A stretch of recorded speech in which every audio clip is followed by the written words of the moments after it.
याद कीजिए वो सुबह जब पक्षियों की चहचहाहट हमें नींद से जगाती थी। वो मधुर स्वर, वो बेपरवाह मेलोडी जो हवा में तैरती हुई हमारे कानों तक पहुंचती थी। क्या आपको वो दिन याद है जब हम खिड़की खोलते ही सबसे पहले सूरज की किरणों के साथ साथ उन्हें नन्हे परिंदों का भी स्वागत करते थे। पक्षियों की आवाज़ से सुबह होती थी।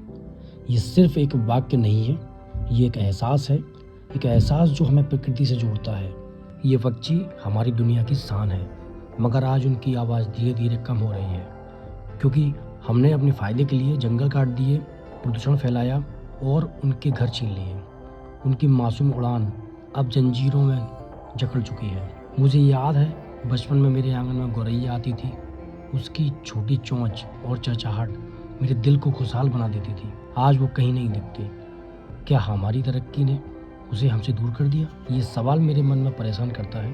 पक्षी सिर्फ जीव नहीं, प्रकृति की आत्मा है। उनकी मदद करना हमारा फर्ज है। हम क्या कर सकते हैं? एक पेड़ लगाएं, घोंसला बनाएं, पानी रखें। ये छोटे कदम उनकी ज़िंदगी बचा सकते हैं। अगर हम आज चुप रहे तो कल हमारी आने वाली पीढ़ियां उनकी आवाज़ से वंचित रह जाएंगी। क्या हम उन्हें ये सजा देना चाहते हैं? आइए हम सब मिलकर एक छोटा सा कदम उठाएं।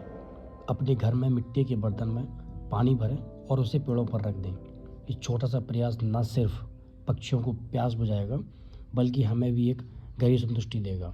जब आप किसी पक्षी को उस पानी से भरे बर्तन में प्यास बुझाते देखेंगे तो आपके चेहरे पर जो मुस्कान आएगी वो अनमोल होगी।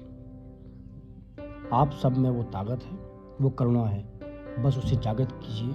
चलिए मिलकर इस धरती को थोड़ा और खूबसूरत बनाएं। इन्हें नन्हे पंखों को टूटने से बचाएं। उनकी उड़ान हमारी जिम्मेदारी है। धन्यवाद।